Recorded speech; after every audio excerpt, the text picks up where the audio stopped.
તો ઊંઝાના દ્રશ્યો આપ અત્યારે ટીવી સ્ક્રીન પર જોઈ રહ્યા છો। ઊંઝામાં પણ રેલીનો પ્રારંભ થઈ ચૂક્યો છે અને જનમેદની જોઈને જ ખ્યાલ આવી જાય છે કે હજારોની સંખ્યામાં પાટીદાર સમાજના લોકો આ રેલીમાં જોડાઈ રહ્યા છે। ઊંઝામાં આ રેલી અત્યારે યોજાઈ રહી છે। મહારેલીનો પ્રારંભ થઈ ચૂક્યો છે ઊંઝામાં અને એક્સક્લુઝિવ દ્રશ્યો લાઈવ આપ અત્યારે જોઈ રહ્યા છો। આ રેલીમાં આસપાસના ગામડાઓમાંથી પણ પાટીદાર સમાજના લોકો ભાગ લેવા માટે આવી પહોંચ્યા છે। મામલતદારને તેઓ આવેદનપત્ર આપી અનામતની માંગની રજૂઆત કરશે। ઊંઝામાં આજે રેલી યોજાઈ રહી છે તેને કારણે ધંધા રોજગારને પણ બંધ આપવામાં આવ્યું છે અને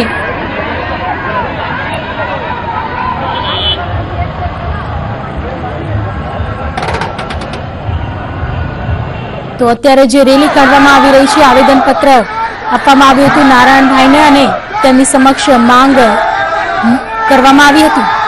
હજારોની સંખ્યામાં લોકો અત્યારે રેલીમાં જોડાઈ ચૂક્યા છે।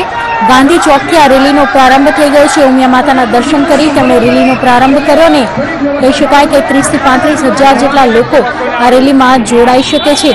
આસપાસના ગામના બધા જ લોકો પાટીદાર સમાજના લોકો આ રેલીમાં અત્યારે જોડાઈ રહ્યા છે અને આપ ટીવી સ્ક્રીન પર જોઈ રહ્યા છો જનમેદની અત્યારે દેખાઈ રહી છે। એક્સક્લુઝિવ લાઈવ દ્રશ્યો આપ અત્યારે ટીવી સ્ક્રીન પર જોઈ રહ્યા છો।